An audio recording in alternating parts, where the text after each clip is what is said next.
Hey guys, tonight we descend into the fiery, echoing depths of Mount Olympus, not the sunny peaks you're imagining, but the place just below, where the walls sweat, gears hum, and bronze tools clatter across stone floors. It smells like iron and old smoke down here, with the occasional whiff of something oddly like singed olive oil. A warm, rhythmic pounding echoes through the chamber, clang, hiss, clang, like a heartbeat made of metal. You've stepped into the forge of Hephaestus, the Greek god of fire, metalwork, and extremely underappreciated genius. It's hot in here, of course. But it's also alive. Mechanical arms stretch lazily from the walls. Bellows wheeze on their own. Bronze insects skitter across shelves, cleaning tools with unsettling enthusiasm. You move carefully, not because anything will hurt you, but because, well, a place like this feels like it could wake up at any moment and start building something using your shoes. So, before you get comfortable, take a moment to like the video and subscribe, but only if you genuinely enjoy what I do here. And if you're listening in bed, post your location and local time in the comments. I always love seeing where you all are drifting off from. Now, dim the lights, maybe turn on a fan for that soft background hum, and let's ease into tonight's journey together. The forge of Hephaestus has been glowing like this for centuries, maybe longer. You step over a creaky wooden cart filled with half-sculpted bronze hands and past a shelf of masks that seem to grin even when you're not looking at them. You're looking for answers tonight. Specifically, why the god of fire invented robotic wine servers. And trust me, it's going to make more sense than you think. Kind of. But to get there, we need to understand the man. Or rather, the god. Hephaestus wasn't your usual Olympian. While most of the divine family spent their time hurling lightning bolts or turning into swans to seduce mortals, yes, that happened more than once, Hephaestus built things. Beautiful things. Dangerous things. Occasionally impractical but always fascinating things. Now, here's your first reality check, you probably wouldn't last an hour down here.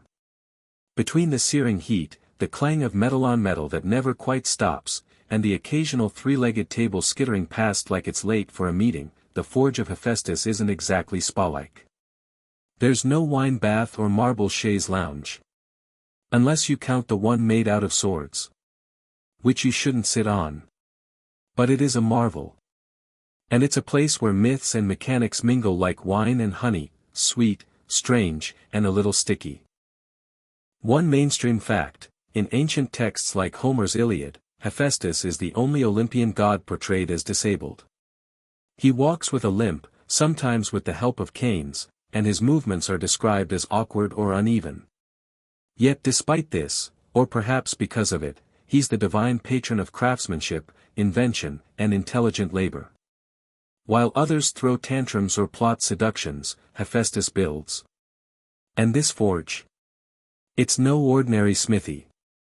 The ancient Greeks imagined it as a sort of divine factory, complete with self-operating tools and devices that acted more like living assistants than lifeless objects. This is where you start to realize that ancient myths didn't always look backward, they also looked sideways, imagining futures that might have been. Here's your fringe tidbit of the night. Some myths say Hephaestus once built a pair of golden maidens, not just any maidens, mind you, but life-sized, self-moving attendants. They had voices, minds, and even the capacity to learn. Basically, Hephaestus invented AI long before Silicon Valley figured out how to get your phone to autocorrect ducking. Historians still argue whether these descriptions, found in sources like Homer's Odyssey and Hesiod's works, were purely symbolic, or whether they reflect knowledge of real mechanical toys and automata used in temples or courts at the time.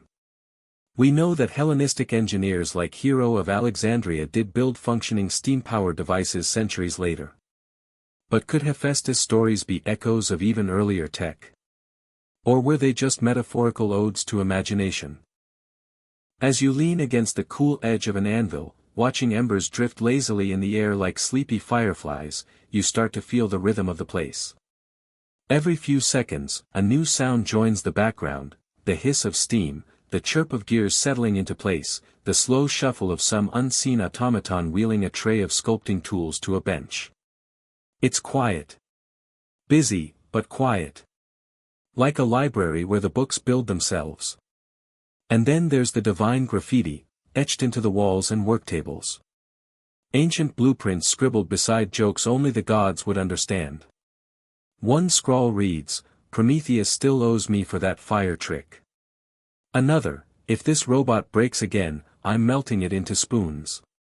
You chuckle. Quietly. You don't want to wake the bronze go to sleep in the corner. You walk on. Past the great furnace glowing with divine flame. Past a shelf of golden vines that sway like they're catching a breeze only they can feel. And you wonder, not for the last time. What kind of mind builds moving statues for fun? What kind of heart crafts beauty from molten chaos? Hephaestus' forge is not a place of glory. It's a place of grit. Of trying things. Breaking things. Rebuilding them better. And as you settle deeper into this sleepy tale, the wine servers, those graceful, humming attendants with trays of nectar, feel less like a whimsical flourish and more like the perfect invention for a god who understood both the chaos of Olympus and the need to keep the drinks flowing on schedule. You're still in the forge, though the heat has softened. Either the fires are cooling for the night, or you're finally acclimating to the background warmth, like slipping into a steamy bath and deciding not to leave. But to understand why those robotic wine servers ever came into being, we have to rewind. Way back. To the moment Hephaestus became, well, Hephaestus. You're standing at the edge of Olympus now. But not as a guest, more like baggage. Because the very first thing that happened to baby Hephaestus?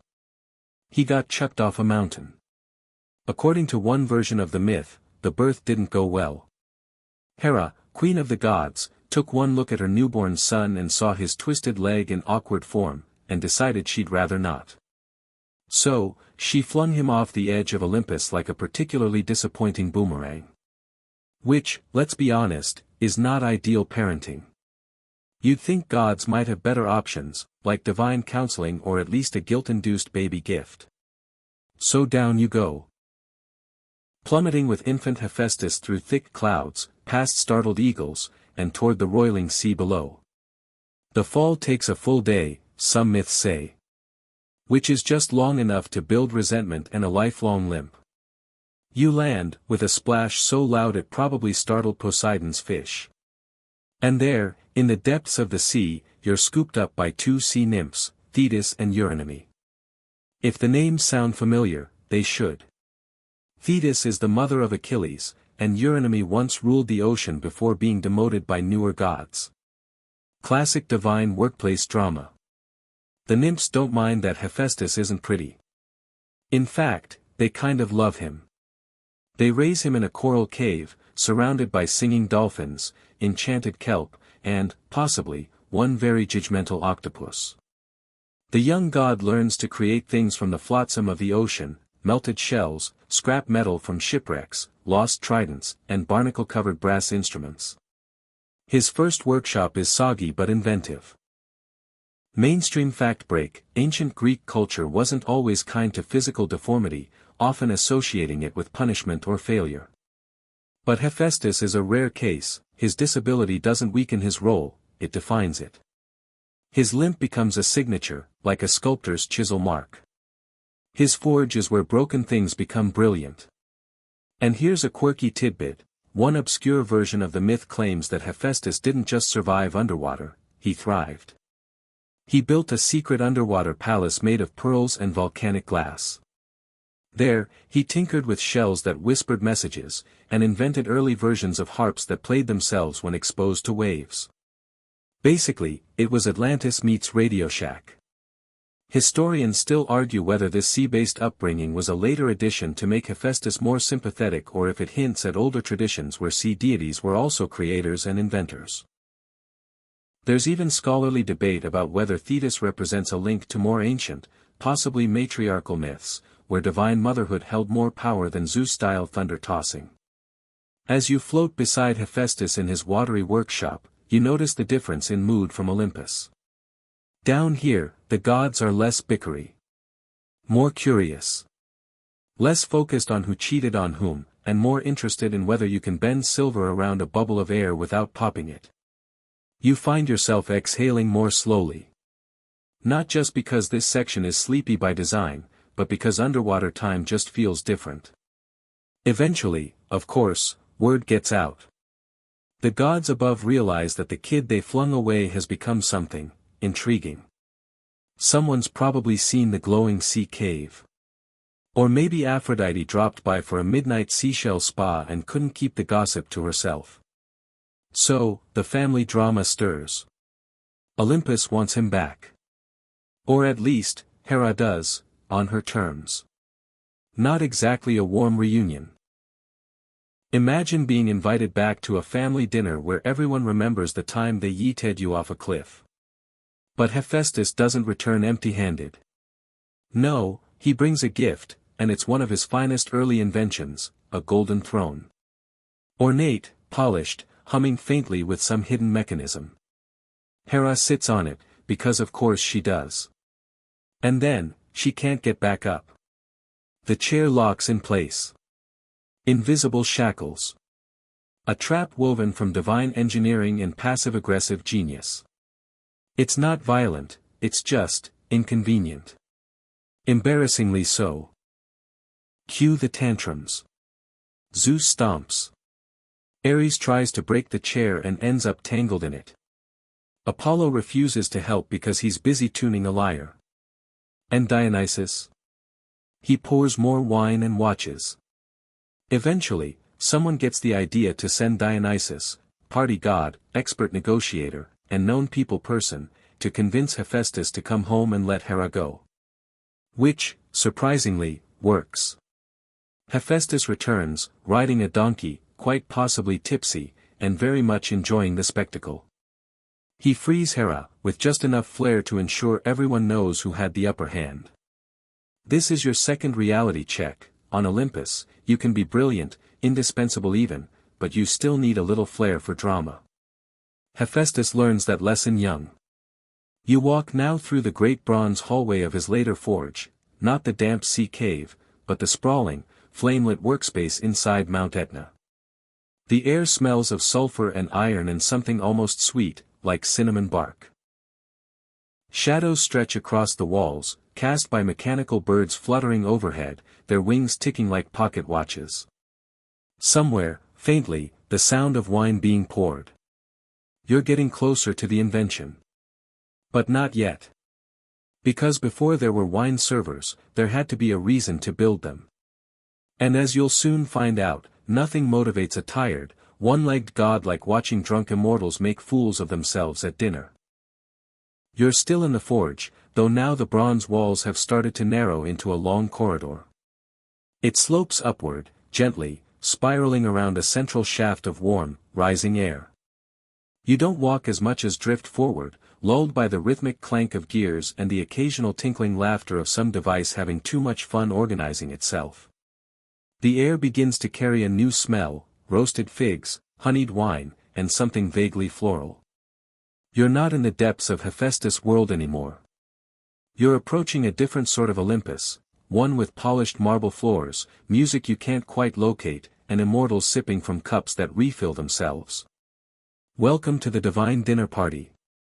Olympian banquets were infamous in myth, not just for their excess, but for their absolute chaos. Picture a dozen bickering gods seated at a long, shimmering table. There's a roast boar in the middle, 3 different lyres playing simultaneously, and someone's pet lion licking the nectar off Zeus's sandals. Nobody really knows what's going on, and yet, everyone insists they're in charge. You take a seat at the edge, unnoticed.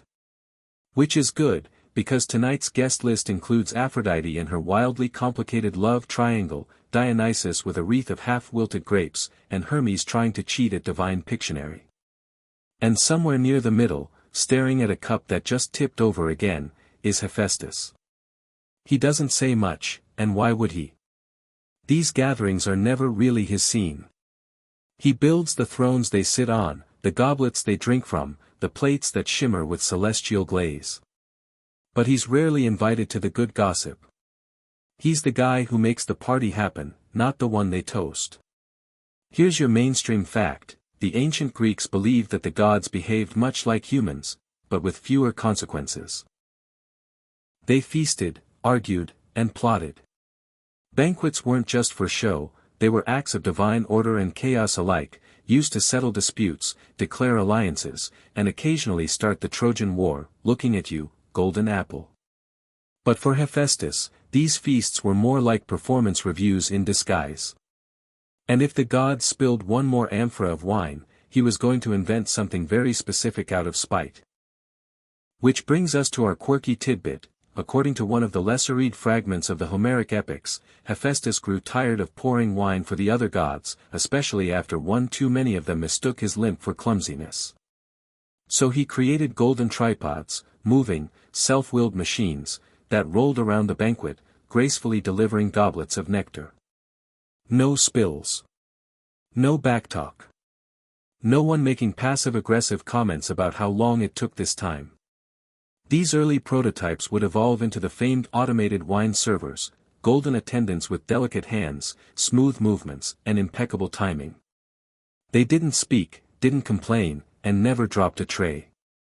Historians still argue whether these myths were symbolic of servitude, imagined labor, or based on actual mechanical marvels seen in temple rituals. In places like Ptolemaic Egypt and ancient China, automatons were used for spectacle, mechanical birds, lions, and even water clocks. Could Hephaestus' inventions be echoes of real, ancient tech? Or were they simply divine daydreams of a better, less clumsy world? You look across the banquet table now.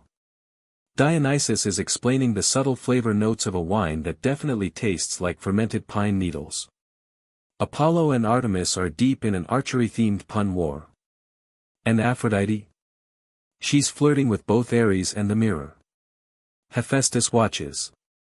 Quietly. You can almost see the idea forming in his mind: what if the wine just delivered itself? He sketches something into the condensation on his cup. A rough outline of a humanoid form. Arms extended. Tray balanced.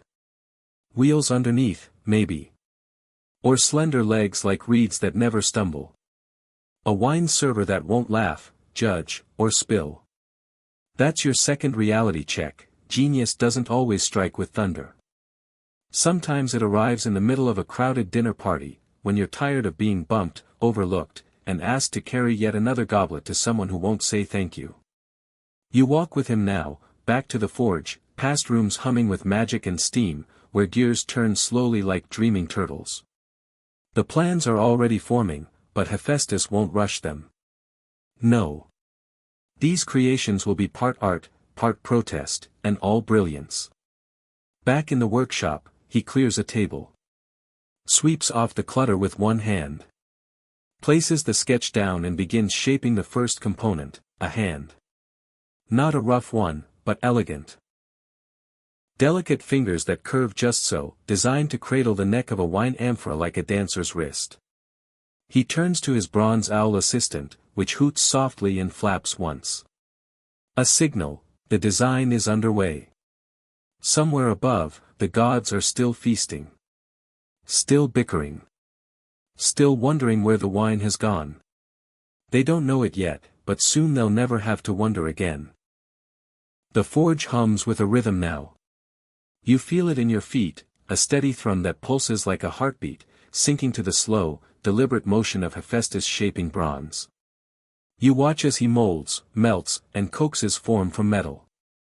The air is thick with steam, glowing embers, and that unmistakable scent of hot copper and ambition. The invention has begun. He starts with the feet. Always the feet. Because if there's one thing Hephaestus knows, personally, it's that walking isn't as simple as it looks. The feet must balance, glide, anticipate small obstacles like dropped lyres or lounging panthers. So he builds each toe with tiny bronze joints, the ankles with swivels, and inserts weighted gyroscopes using crushed star sapphires to keep them upright. Mainstream historical fact: the Greeks, especially during the Hellenistic period, were fascinated by mechanics.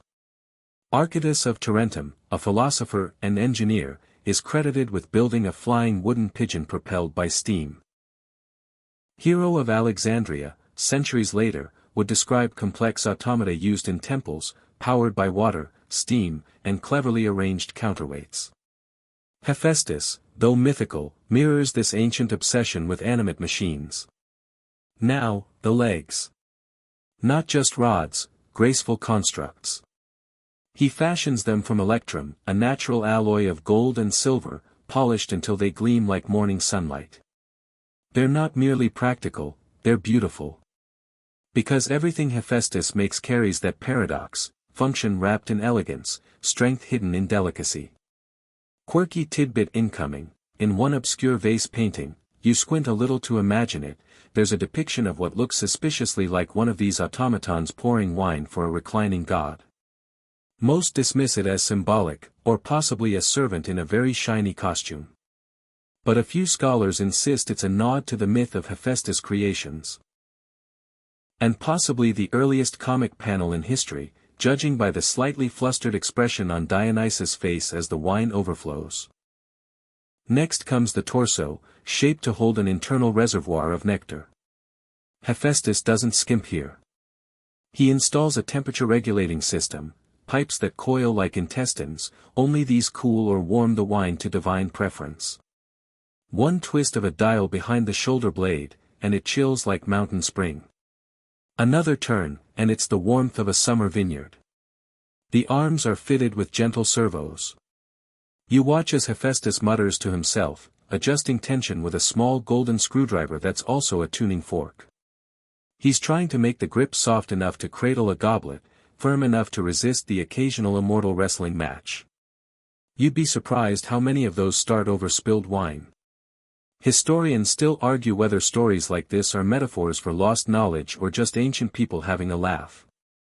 After all, Greek theater was full of satire, and Hephaestus himself often played the role of the comic inventor, the craftsman who outwits the gods. But that doesn't explain the sheer volume of mechanical detail in the myths. Some speculate these stories echo early automata built for temple rituals, devices that opened doors, moved statues, and shocked worshippers into awe. It's a fine line between magic and mechanics, especially when wine is involved. Now the head. This is where Hephaestus slows down. Because the face must be just right, not human, not creepy, but serene. He wants the automaton to inspire calm. After all, its job isn't just to pour wine, it's to soothe the room, to quiet the chaos. So he sculpts high cheekbones, wide eyes inlaid with lapis lazuli, and lips that look like they're about to hum a lullaby. You reach out. The automaton's hand curls around the goblet with perfect poise. No splashes. No tremors. Just a soft, purposeful motion, followed by a gentle tilt. Wine pours. It smells faintly of pomegranate and storm clouds. Hephaestus steps back, arms folded, watching the golden servant move through the forge like it's already serving Olympus. The owl assistant hoots once, and from the shadows roll out 3 more automatons, each slightly different. One's taller, built for carrying trays of fruit. Another has a built-in flute mechanism, softly playing notes when it walks. The last? A spout installed in its chest, direct-to-goblet service. You chuckle, imagining Hermes trying to prank one of them and getting doused with chilled nectar instead. That's your second reality check: no one pours forever. Even the god of the forge needs a break. And when the world refuses to give it to him, he builds a better world instead. Outside the forge, dawn is blooming. Pink light filters through the stone vents above, illuminating the automata in a soft, sleepy glow. They stand motionless now, waiting for their first assignment. Hephaestus rests against a bench, wiping sweat from his brow with a cloth that hisses from the heat. You sit beside him. The floor vibrates gently, like a cat purring beneath your feet. He doesn't speak, but he doesn't need to. The invention is done. The gods won't know what hit them, figuratively, of course. Unless one of the automatons glitches and flings a goblet across the room, which, let's be honest, is statistically inevitable. You hear a mechanical click. The wine server turns toward the doorway. It's time for its debut. And trust me, you're not going to want to miss that party. You follow the wine server up the slope again, the sound of its quiet metallic footfalls tapping in rhythmic counterpoint to your own. Hephaestus trails behind, not hurrying. He knows that if there's one thing the gods never are, it's punctual. Even divine debauchery has a fashionably late clause. The banquet is already underway by the time you arrive. The hall glitters with impossible light. No torches, just ambient glow radiating from enchanted mosaics on the ceiling, each tile pulsing softly like a sleepy star. The long marble table has been extended again. Someone always invites a few extra river gods without asking. Every seat is filled, and every plate is already mysteriously half-eaten. Time bends here. Don't ask how. You slip into a corner, mostly unnoticed, though Hermes winks at you over a bowl of olives and nods toward your golden companion. Word travels fast on Olympus. Then it happens. The automaton glides forward. No announcement. No fanfare. Just a perfect sidestep around a lounging panther, a gentle bow toward Hera, who raises one eyebrow, and a clean, elegant lift of a goblet toward Dionysus. The wine pours. Not a drop spilled. Mainstream historical fact, in Homer's Iliad, Hephaestus is said to have created 20 golden handmaids, automatons, essentially, that assisted him in his forge. They moved independently, had intelligence, and even the power of speech. These were no mere animated statues. They were early explorations of what we'd call artificial intelligence, divine style. Your golden server doesn't talk, but the room reacts like it did. Murmurs rise like bees in a jar. Apollo sets down his lyre. Artemis narrows her eyes, calculating. Even Zeus, mid-boast about his latest lightning trick, pauses with his goblet halfway to his lips. Hephaestus doesn't bow. He just leans against a pillar, polishing a small gear with the edge of his sleeve. If anyone asks, he'll say it was just a little experiment. The automaton continues, weaving through the gods with uncanny awareness. One servant pivots, twists, and pours with one hand while adjusting a cushion with the other, clearly programmed for hospitality and back support. Another offers a silent toast when Ares raises his cup too high, matching his chaos with calm. Quirky tidbit time, a few obscure myth fragments describe Hephaestus automatons not just as servants, but as companions. Some even hint that one had a name, Chrysomechos, or golden servant. Whether this was metaphor, proto-fan fiction, or something stranger, no one can quite agree. It paints a picture, though, of Hephaestus not just inventing out of irritation, but out of longing for control, for harmony, maybe even for quiet company in a world of very noisy gods. You're watching this unfold when Aphrodite arrives. Late, of course. Draped in a silken cloud the color of rosewater and dusk, she doesn't enter so much as materialize, the room tilts ever so slightly toward her. She sees the automaton, tilts her head, and lets out a small, surprised laugh. "Oh, that's what you've been hiding," she says to Hephaestus. There's something playful, but edged, in her voice. He nods once, not looking up. The server pauses before her, then, with balletic poise, lowers its tray and tips a goblet of nectar that catches the light like molten topaz. She takes it without breaking eye contact. Smiles. Historians still argue whether the story of Hephaestus' automatons was satire or longing, a brilliant craftsman showing up his peers by doing what none of them could, solve the problem of immortality's most mundane task. Or maybe it was deeper. A way to create something that wouldn't betray him, wouldn't leave, wouldn't ask why his walk was uneven or why he preferred to work alone. The room is softer now. Quieter. The automatons continue, keeping pace with each guest's unspoken needs.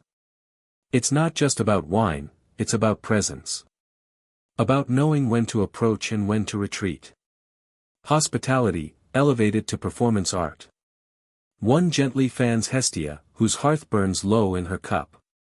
Another retrieves a fallen fig without comment. A third replaces a shattered goblet in less than a second, without so much as a flicker of judgment toward the clumsy satyr who knocked it over. That's your second reality check. Invention doesn't always roar.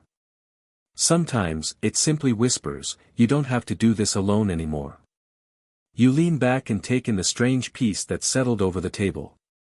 The arguments have softened into murmurs. The music has slowed. Even Dionysus looks contemplative, which for him is one raised eyebrow and a pause before slinging back the next drink. Hephaestus watches it all, a small smile playing at the edge of his lips. It's not about applause. It's about knowing the thing you made works. That it speaks for you in a way your voice, or limp, never could. Somewhere outside, the stars shift. Maybe it's night. Maybe it's noon. You've lost track. But the wine never spills. And the gods, for once, sit still. The wine flows, and the night deepens. You're not quite sure how many rounds have passed. Time on Olympus has a way of folding in on itself like soft linen, but you do know this, not a single drop has hit the floor. The automata continue their silent ballet around the divine dinner guests. Their movements are so seamless, so perfectly timed, that you start to forget they're made of bronze and gemstone at all. They glide like trained dancers, responding to the smallest cues, a lifted pinky, a sigh, a glance toward an empty plate. At one point, Dionysus tries to trip one, just for fun. It steps over his outstretched foot without hesitation, tips him a mock bow, and refills his goblet before he can even blink. He laughs, clapping loudly, sloshing a bit of nectar down his beard, but Hephaestus' creations remain unbothered.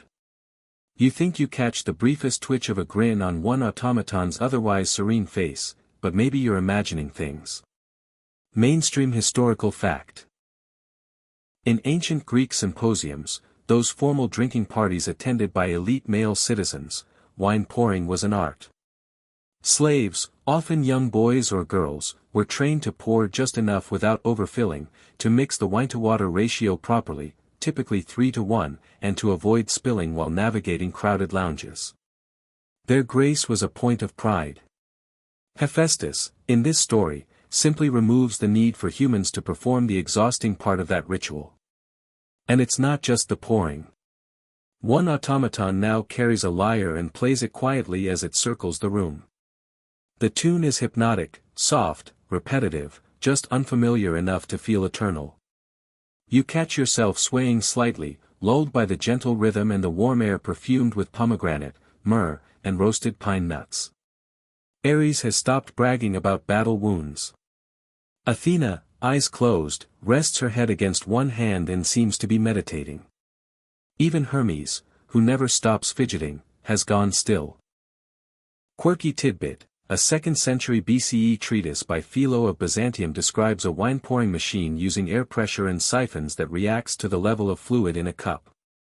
No gears, no divine metals, just clever engineering. While it's not divine craftsmanship, it shows the ancient Greeks were already dreaming up smart devices long before silicone microchips. Maybe, just maybe, stories like Hephaestus' golden servants weren't entirely mythical, they were hopes pinned to bronze gears. One of the automata pauses beside you. It holds out a goblet, tilting it in invitation. You hesitate, then accept. The cup is perfectly warm, somehow tuned to the exact temperature you find most comforting. It tastes like honey, rainwater, and a memory you can't quite place. Across the room, Hephaestus finally sits down. Not on a throne, not even on a proper seat. Just a low stone ledge at the edge of the room, near a sleeping dog and the half-crumbled statue of a lesser river deity no one remembers anymore. He leans back, exhales deeply, and lets his creations carry on without him. This is the victory, not applause, not approval, but the moment you can step back and know it works. That your hands made something the world didn't even know it needed. Historians still argue whether Hephaestus' automata were meant to be metaphors for idealized servitude or secret symbols of technological mastery lost to time. Some even suggest the myths are echoes of ancient workshops, passed down and exaggerated until mortal tinkerers became divine artisans. But whatever the origin, the emotional truth remains: someone once imagined a world where labor was elegant, and tools moved with empathy. You look again at the golden servant pouring wine for Artemis. She gives it a rare nod, barely perceptible, but there, and the automaton bows in return before continuing on. That's your third reality check. It's not about the wine. It never was. It's about dignity. About sparing others the burden of spilling, bending, rushing. The automata aren't servants. They're quiet guardians of calm. Built not to dominate, but to assist. To soothe. The music changes subtly. The lyre-playing automaton slows its tempo, notes elongating like soft threads pulling across the marble. The lights dim by degrees, not all at once. Even the ceiling mosaics cool from gold to indigo. A few of the gods begin to drift off where they recline, an arm draped over an amphora, a head resting on a folded chiton. The room smells now of lavender and ripe figs. You can't be sure, but it seems the automata have subtly scented the air. You lie back. The goblet remains half full beside you, untouched. The automaton does not take it away. Instead, it steps back into the shadows. Its task, tonight, at least, is complete. The night, if it is night, deepens into something weightless. You're not entirely sure where the walls of the banquet hall end anymore. The soft glow of the mosaic ceiling has dimmed to a dusky violet, and beyond it seems to be only sky, no stars, just an endless swirl of sleepy color, like someone spilled a bowl of twilight. You stir slightly. The marble beneath you is warm from the ambient heat of so many divine bodies and their immortal appetites.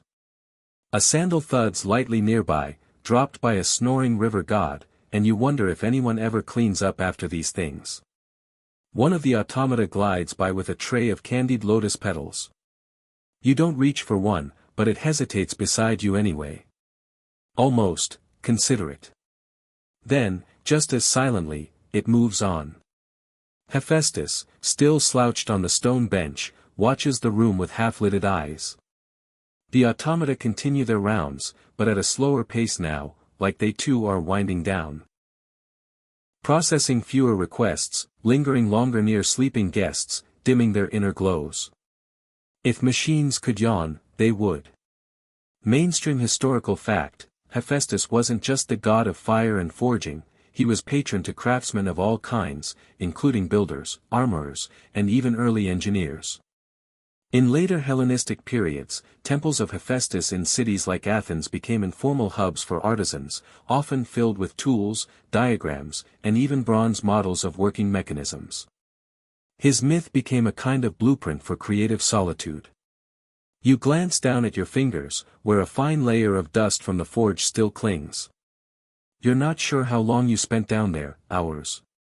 Days? Decades? Time bends around creation. And in a way, you've become part of Hephaestus' quiet workforce. Not a guest. Not quite a servant. Something in between. Quirky tidbit. In one obscure poem attributed to the Ptolemaic period, there's a bizarre account of dancing statues that entertained nobles at feasts. They were supposedly built by a wandering tinkerer who claimed to be descended from Hephaestus himself. Most scholars dismiss the account as fiction, but a few raise eyebrows at the detailed description of rotating joints and weighted counterbalances. Coincidence, or inherited schematics? You watch as one automaton carefully adjusts a blanket over a drowsing satyr. Its hand lingers a moment, almost like a mother smoothing the edge of a quilt. There's nothing mechanical about the gesture. It is deliberate. Human, even. Historians still argue whether the Greeks ever seriously believed their gods built thinking machines.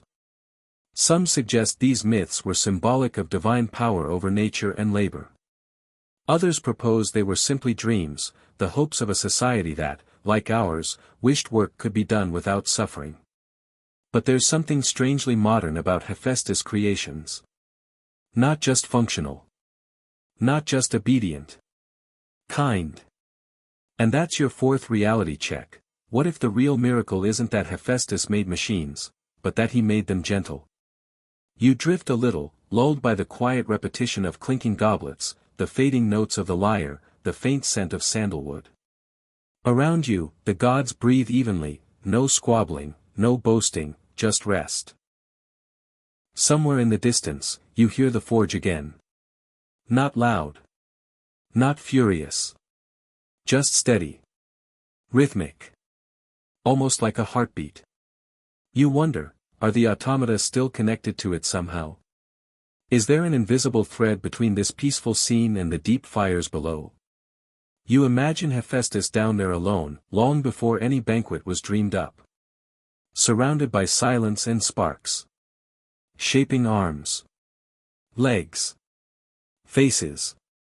Not for glory, not for worship, but simply to ease the burden of pouring another cup, of being seen, of being needed without being pitied. The automata were never meant to impress the other gods. They were meant to impress silence. You close your eyes for a moment. Just a moment. When you open them, the ceiling has changed again. Now it shows a scene of Hephaestus at his forge, not hunched or limping, but standing tall, hammer raised, light pouring off him like morning sun. The mosaics shift slowly, tile by tile, creating motion that feels less like animation and more like memory. One of the automata pauses below the scene and looks up. For the first time, you feel certain it understands what it sees. And then it turns and walks away. You stay still a moment longer, breathing in the calm that now fills the space like thick velvet. The automata have retreated to the shadows, their quiet presence no longer needed, at least for now. The gods have drifted into restful silence, their usual chatter replaced by soft, rhythmic breathing and the occasional contented sigh. The air has cooled slightly, carrying faint hints of cedar and wild thyme, grounding you to this moment that seems suspended between myth and memory. You can almost feel the faint vibration of Hephaestus's forge deep beneath the earth, a steady pulse, like the heartbeat of the world itself, keeping time with the slow dance of creation and rest. Mainstream historical fact, temples dedicated to Hephaestus were often built near natural springs or volcanic activity, reflecting his domain over fire and earth. These sites were not just places of worship but communal workshops where artisans, smiths, and metalworkers gathered, blending practical craft with spiritual devotion. The idea of sacred space doubling as a creative hub is an ancient one, showing how mythology and daily life often intertwined.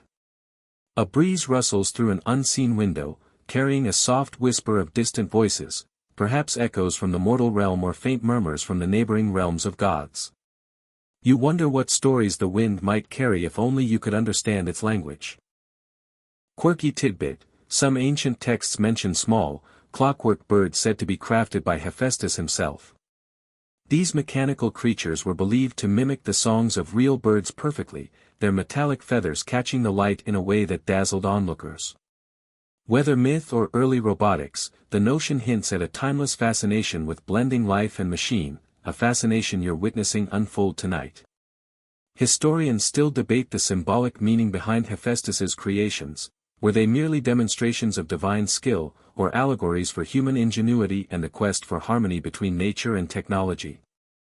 Some argue these myths foreshadow modern ideas about artificial intelligence and the ethical questions it raises. You feel a gentle shift within you, a quiet awe not just for the brilliance of the golden automata but for the thoughtful intention behind their creation. They are not mere tools, they embody care, patience, and an almost tender attention to detail. Your thoughts drift, like leaves on a slow-moving stream, to the idea that perhaps Hephaestus's greatest gift wasn't his fire or hammer, but his ability to infuse machinery with a sense of companionship, machines made not to replace, but to support. The forge's heartbeat fades ever so slightly, but it remains, a steady reminder that creation is a cycle, an endless loop of making, sharing, and resting. As you let your gaze soften and your breathing deepen, you realize that in this place, with these stories swirling around you, sleep is no longer a distant thought but a gentle invitation. The hall grows quieter still, the once lively clinks of goblets and murmured conversations now just soft echoes in the cool air. You feel the weight of the room pressing in gently, like a warm blanket draped across your shoulders. Somewhere close, a faint hum of a bellows breathes in rhythm with your slowing pulse. You shift slightly, noticing the subtle shimmer of the golden automata resting silently along the walls, their once fluid movements now paused, their bronze limbs folded with the elegance of statues. It's as if the entire scene has been woven into a tapestry of calm, waiting for the next moment of creation. Mainstream historical fact: in classical Greek culture, the symposium wasn't merely a drinking party, it was a place for philosophical debates, poetry recitations, and the sharing of ideas. The wine helped lubricate conversation, but the true art was in balancing leisure with intellect. Hephaestus's automata, by automating the mundane, could have symbolized a wish to free minds for higher pursuits. You find your eyes drawn to a small, intricate mechanism tucked into a corner, its gears softly ticking as if breathing life into the silence. You realize that this is no ordinary machine, it's one of Hephaestus's lesser-known inventions, a clockwork owl said to represent wisdom and watchfulness.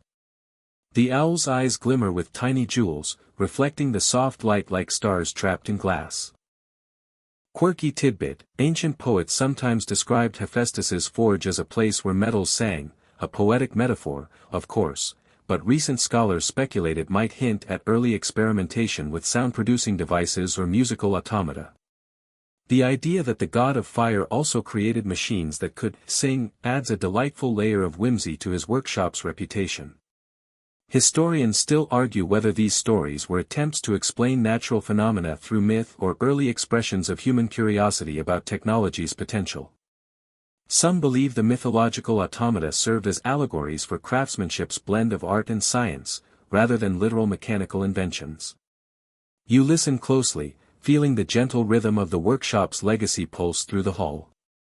The quiet tick-tock of the mechanisms, the whispered hum of the forge, and the soft breath of the gods create a lullaby uniquely theirs. You catch yourself smiling softly. Even the gods need rest. Even Hephaestus's masterpieces need pauses. As the warmth of the room seeps into your skin, you let your thoughts drift to the idea that maybe, in the grand scheme of things, these golden machines were never just about utility. Maybe they were a kind of gift, a reminder that even the divine longs for moments of ease, for the comfort of assistance, and the quiet dignity of being cared for. Your eyelids grow heavier. The tapestry of light and sound wraps around you like a gentle tide pulling you toward sleep. You lean back against the cool marble, feeling the story settle into your bones, softening the edges of your day, your worries, your restless mind. The automata watch silently as you slip further into that tranquil space, between wakefulness and dreams, where the fire of creation cools into embers, and the forge's heartbeat slows to a whisper. The air feels denser now, filled with a warmth that isn't quite fire, more like the lingering glow after a sunset. You shift again, noticing the way the golden automata catch the dim light, their surfaces soft and matte instead of gleaming. It's as though they've absorbed the peacefulness of the room and are now reflecting it back, like quiet mirrors. Hephaestus's forge, distant but never absent, thumps with a steady rhythm, less hammer and anvil now, more the gentle tapping of a craftsman satisfied with his work, winding down after a long day. You imagine sparks drifting like fireflies, fading slowly into the cool darkness. Mainstream historical fact: Hephaestus was often depicted with a limp, a detail that some scholars believe symbolizes the physical toll of craftsmanship and creativity. Unlike the other gods who embodied effortless power, Hephaestus's story reminds us that creation demands patience, resilience, and sometimes sacrifice. You catch a scent on the air. Smoky cedar mixed with honey thyme, a fragrance meant to calm nerves and ease tension. It drifts past you on a slow, unseen breeze. Perhaps one of the automata is carrying it, subtly infusing the atmosphere with a soothing herbal blend. Quirky tidbit: according to a rare myth, Hephaestus once created a mechanical servant named Talos, a giant bronze man who guarded Crete by circling its shores 3 times daily. While Talos' legend leans toward the dramatic, it hints at early storytelling about automated guardianship, machines designed not just to serve but to protect. Historians still debate whether the myth of Talos reflects actual ancient engineering efforts or purely symbolic tales. Some argue Talos represents the ideal of a protective, tireless sentinel, a dream of eternal vigilance powered by human ingenuity. You lean back into the marble bench, feeling the texture beneath your fingertips, cool, smooth, and reassuring. Around you, the gods rest quietly, their usual bursts of energy softened into a collective calm. Even Dionysus's usual laughter is muted, replaced by a serene smile that speaks of contentment. Your thoughts wander to the concept of assistance without imposition. The automata pour wine without ceremony or fuss, play music without showiness, and tend to the gods with a gentle attentiveness that feels more like friendship than servitude. This is the real magic. Not the shining metal or the clever engineering, but the invisible thread of kindness woven through every movement, every task. The room seems to breathe with you, exhaling slowly, the pulse of the forge syncing with your own heartbeat. You imagine the forge's fire not as something wild and untamable, but as a steady, nurturing force, like the warmth of a hearth on a chilly evening. And as the music from the lyre fades into the soft sound of your own breathing, you find yourself drifting closer to sleep, cradled by the gentle hum of history, myth, and quiet invention. The soft murmur of the forge beneath you seems to meld with the slow rhythm of your breathing, creating a subtle symphony of warmth and stillness. Around the hall, the golden automata lie motionless, their delicate forms catching stray shafts of light like slumbering creatures. You feel as if you're suspended in a moment that stretches comfortably, neither rushing nor stalling. In this quiet, your mind drifts to Hephaestus himself. Not the distant god on his throne, but the solitary craftsman bent over his anvil, the one who turns raw metal into art. You imagine the feel of the hammer's weight, the glow of molten bronze, the scent of soot mingling with the fragrance of burning herbs. Mainstream historical fact, Hephaestus's workshop was believed to be located under volcanoes, such as Mount Etna in Sicily. Ancient Greeks imagined these fiery mountains as the forge where the god hammered out weapons for gods and heroes alike. The eruptions were thought to be the sparks flying from his anvil, a natural spectacle interpreted through myth. There's a quiet comfort in picturing such a forge, not chaotic, but steady and purposeful. The heat, the glow, the transformation of something raw into something useful. It's a metaphor as old as time, reminding you that creation is often born from patience and persistence. Quirky tidbit, some lesser-known myths say Hephaestus built self-moving tripods that could walk to divine banquets on their own, balancing wine and food. These early, robotic, inventions fascinated later storytellers, hinting at ancient Greeks' playful imagination about machines that could serve without a master's hand. Historians still debate how much of these myths reflected real ancient technology versus poetic fantasy. Were these tales of animated tripods just metaphors for skilled servants, or did they hint at early mechanical experiments? Either way, they show how long humans have dreamed of easing their burdens. As you relax further, the scene around you fades softly.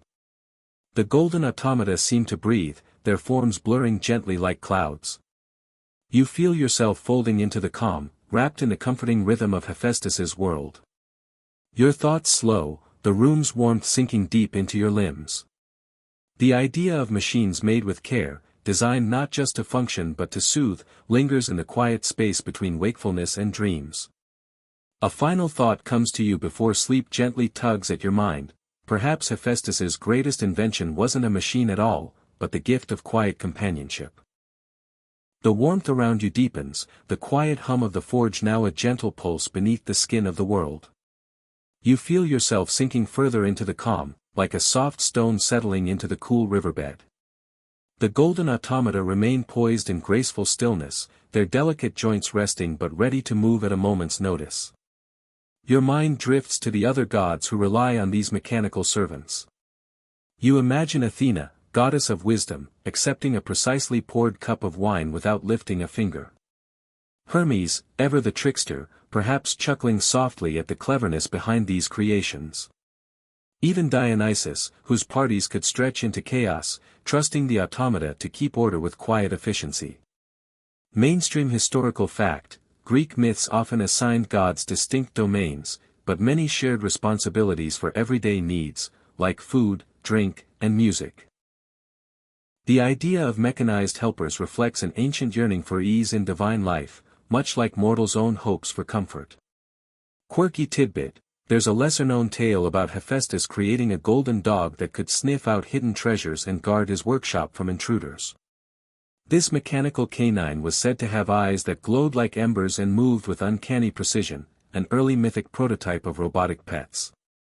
Historians still argue whether such stories were symbolic reflections of loyalty and protection or fanciful inventions meant to entertain and inspire awe. Some scholars suggest these myths serve to personify the relationship between craftsmen and their tools. You feel a gentle smile tug at your lips, imagining that glowing-eyed dog patrolling the quiet halls, a faithful guardian of both secrets and stories. The room feels warmer now, as if the fire's embers have found a new home inside you. The scent of herbs and melted bronze lingers, wrapping around your senses like a soft blanket. You notice how time seems to slow here, measured not by clocks or calendars, but by the steady rhythm of creation and rest. The automata remind you that even the most brilliant inventions serve best when they ease the weight of life, rather than add to it. With that comforting thought, your eyelids grow heavier, your breath slower. The world softens, blurring edges until only the warm glow of Hephaestus's forge remains, a lighthouse in the quiet sea of sleep. The gentle glow of the forge dims further, fading into a soft, ambient warmth that seems to cradle you like a long-forgotten melody. The golden automata now appear less like machines and more like gentle spirits, silently watching over this sacred space. You notice the way the shadows flicker, casting delicate patterns that dance slowly across the marble floor, as if the hall itself breathes softly in its slumber. Your mind drifts to the delicate balance between divine invention and the everyday needs of the gods.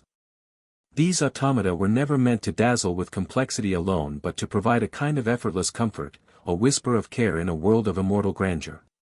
Mainstream historical fact: ancient Greeks deeply valued hospitality, or xenia, which extended even to the gods. Automata that served wine and music could be seen as divine embodiments of this hospitality, ensuring guests felt welcome and cared for, all without the usual fuss of attendance. Quirky tidbit: there is a curious legend about a mechanical harp crafted by Hephaestus that could play itself, serenading the gods with an endless loop of calming melodies. Some scholars speculate this myth hints at early forms of music boxes, showcasing a timeless human desire to blend art with technology. Historians still debate whether these stories were literal descriptions of ancient inventions or poetic metaphors for the divine's effortless grace. Either way, the idea of self-playing instruments captures a sense of magical convenience that resonates even today. You feel the soft rhythm of the harp's imagined music weaving through your thoughts, a gentle lullaby inviting your mind to drift freely. The warmth of the forge, the glow of the automata, and the soft echo of music create a cocoon of calm. You sense that in this space, invention is not a frantic race toward novelty but a slow, deliberate art, one that honors patience, presence, and the simple joy of making life a little easier. Your breathing deepens as the story fades gently into a soft, restful silence, and the quiet heartbeat of the forge hums its last soothing notes. The hall is almost entirely still now, save for the faintest ticking of the clockwork mechanisms nestled deep within the walls. You notice how even the air feels different, thicker, almost like velvet, cushioning your thoughts and slowing time to a gentle crawl. The golden automata seem to glow faintly, as if lit from within by the embers of a long smoldering fire. Your thoughts drift to the idea that Hephaestus, the god of fire and craftsmanship, was as much a creator of comfort as of power. His inventions weren't just marvels of engineering, they were quiet companions, easing burdens and smoothing the edges of divine life. There's a tenderness there, a reminder that even gods seek small kindnesses. Mainstream historical fact: in ancient Greece, the craftsman held a respected place in society, often seen as an artist and a magician rolled into one. Hephaestus embodied this duality, blending creativity with practical skill. His myths remind us that technology and art have long been intertwined in human culture. Quirky tidbit: some myths describe Hephaestus as having created automatons that could mimic human speech and gestures, a fascinating early concept of artificial intelligence, if you will, cloaked in mythic storytelling. These mechanical beings weren't just tools, they were reflections of the creator's wit and imagination. Historians still debate whether these stories were imaginative exaggerations or rooted in the early mechanical innovations of the Hellenistic period. Either way, they reveal a timeless fascination with bridging the gap between man and machine. You feel a gentle pull toward rest, the slow cadence of the forge's heartbeat syncing with your own. The golden automata stand quietly beside you, a testament to the beauty found in patience and subtlety. The world outside fades further, leaving only this gentle space of calm and craftsmanship. You breathe deeply, feeling a soft smile tug at your lips as the story winds down, cradling you closer to sleep. The room is wrapped in a profound hush, the forge's fire now a soft ember, glowing faintly like the last breath of a fading star. You feel yourself sinking deeper into a gentle calm, the kind that seeps into your bones and quiets the restless chatter of your mind. Around you, the golden automata stand like silent guardians, their metal forms warm and familiar in the soft light. Your thoughts drift to the full circle of Hephaestus's story, a god who, despite his imperfections and hardships, crafted beauty and comfort out of raw materials. The automata symbolize more than mechanical wonder, they represent the quiet kindness of invention, the desire to ease life's complexities with grace. Mainstream historical fact: Hephaestus's myths were not just about fire and metal but about transformation, the turning of raw elements into something purposeful, the slow alchemy of creativity and care. His workshop was a place where myth and technology danced together, inspiring countless generations. Quirky tidbit: there's a charming myth that one of Hephaestus's final creations was an automaton designed simply to tell stories, an ancient storyteller in bronze, who could mimic voices and gestures to entertain guests in the halls of Olympus. This early concept of a mechanical bard hints at humanity's timeless love for storytelling and technology combined.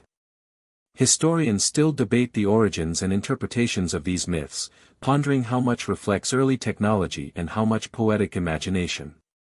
Regardless, the stories invite us to consider the gentler side of invention, not just what machines do, but how they make us feel. As you drift toward sleep, the warm glow of the forge fades softly into twilight. The hum of the automata slows to a whisper, and the comforting rhythm of creation settles deep inside you. The story ends here, but the calm lingers, a soft ember of peace to carry you gently through the night. Now that the tale of Hephaestus's golden automata has come to a close, feel the quiet warmth settle within you. Let your breath lengthen and soften, like a gentle wave rolling to shore. Imagine the forge's last sparks glowing softly, each one a tiny beacon of calm, guiding you deeper into rest. The sounds around you fade into a gentle hum, a lullaby woven from the slow, steady heartbeat of creation itself. The golden machines rest, their work done for now, just as you can rest, your mind and body finding ease in this moment. There's no rush here, no need to grasp or hurry. Only the soft unfolding of sleep, quiet and kind. You are safe, wrapped in the gentle embrace of myth and memory, carried on the warm breath of the god's forge. Let your thoughts drift like clouds, light and unhurried, as the world softens around you. When you awake, may you carry this calm with you, a reminder that even in the busiest of lives, there is space for patience, kindness, and quiet invention.